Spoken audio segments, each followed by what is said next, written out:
For a long time, people have wondered if Meek Mill would ever address the strange rumors connected to Diddy. There was always talk swirling around, allegations that were never confirmed, names that were never said directly, and silence that only made things louder. Now finally, Meek Mill has spoken up. Well, kind of. He's addressed some of it, but like always, he left people with more questions than answers. Let's go back a little. A lawsuit filed by Diddy&Lil Rod Jones has been getting attention because of the people named or hinted at in the documents. The most explosive claims weren't just about Diddy. One part of the lawsuit mentioned a rapper from Philadelphia who once dated Nicki Minaj. That's not a hard puzzle to solve. Everyone knows that's Meek Mill. That line in the lawsuit came with an accusation that this rapper was involved in some very unexpected sexual behavior. Specifically, Lil Rod said that Diddy told him about having sexual encounters with this unnamed Philly rapper. It didn't take long for blogs and social media to put two and two together. Meek's first reaction? Confusion, denial, and a bit of a rant. He took to social media to claim that the blogs were twisting things and that his name was never actually said. He tried to call out the media for running with a story that he thought was false. But here's the problem with that. While his actual name might not be in bold letters, the clues are too obvious to ignore. A Philly rapper who dated Nicki Minaj? That's as close to saying his name as you can get without actually typing it. Even more frustrating is that Meek seemed to misunderstand some of the basic facts about the lawsuit. He said the case was dropped, but that's not true. The judge did remove a few allegations, like civil RICO and emotional distress, but the lawsuit itself is still alive. So when Meek went online acting like he was in the clear, it came off as either careless or just misinformed. And here's the thing. Meek Mill has always had a strange relationship with the truth, especially when it comes to reading the details. People often point out how he'll go off on social media, misquote court documents, or just make up stuff.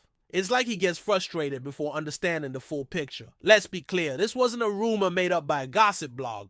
It came straight from a federal lawsuit. Whether Lil Rod is telling the truth is still up in the air, but the claims are in black and white.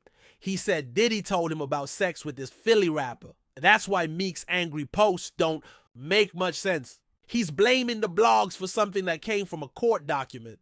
And if you're Meek Mill and someone says something that damaging about you, something that questions your sexuality and puts your name in a very messy federal case, you don't just tweet about it. You call your lawyers. You file a lawsuit of your own. You make a clear statement. Instead, Meek responded with scattered thoughts, half facts, and deleted posts. It made him look unsure, like he was scrambling to defend his name without a plan. But to be fair, he did say something. He said, "He never said my name, but these blogs amplified the whole agenda against me.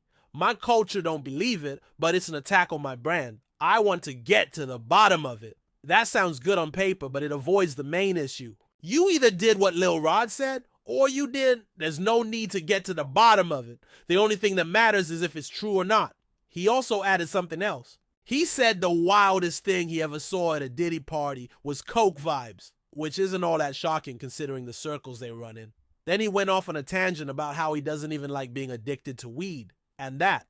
He's not judging anyone. It was a weird comment, like he was trying to shift the conversation away from the real issue. Then he brought up a different situation. A guy named Loose Cannon had claimed he once robbed Meek Mill. The story seemed ridiculous, and even the person talking about it admitted it might have been overblown. But Meek said that when he came to LA, he was running into people like Sujo Knight and Big U. He said there were no phones out and that he was out there showing love. Again, it was like he was trying to distract from the real topic, his alleged connection to Diddy. Here's what's interesting though. The person talking about is DJ Akademiks said if Meek wanted to finally stop this whole Diddy talk, he had to do just 3 things. First, say clearly that he's not gay, has never done anything gay, and that anyone claiming otherwise needs to show proof. Second, explain a strange video where a man at a pool party calls him daddy and says he deserves it.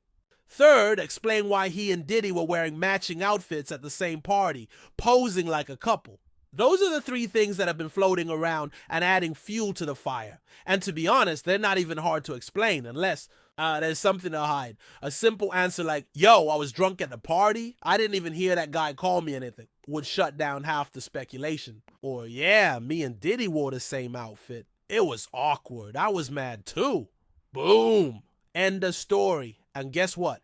Meek actually did say something about the matching outfits. Someone found a post where Meek said, just to put on record, to Puff, I was salty we had on the same thing. That could have ended this entire outfit mystery a long time ago. But Meek being Meek, he didn't say it until way too late and probably deleted it after. So now we're left with this strange situation. Meek Mill finally responded to the rumors, but in such a messy way that it only created more noise. Instead of clearing his name, he gave people more to talk about. And because it came out of a federal lawsuit, the whole thing isn't going away anytime soon. This isn't just about Meek.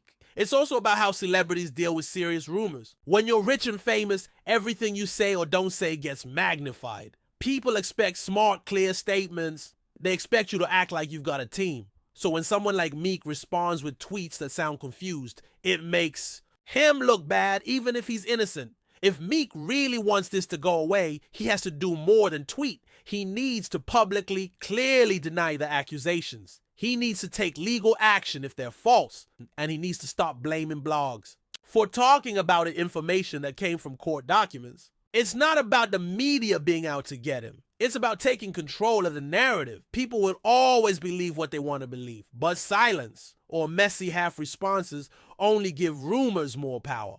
At the end of the day, all Meek has to do is speak the truth directly and confidently. That alone would do more than any Twitter thread ever could.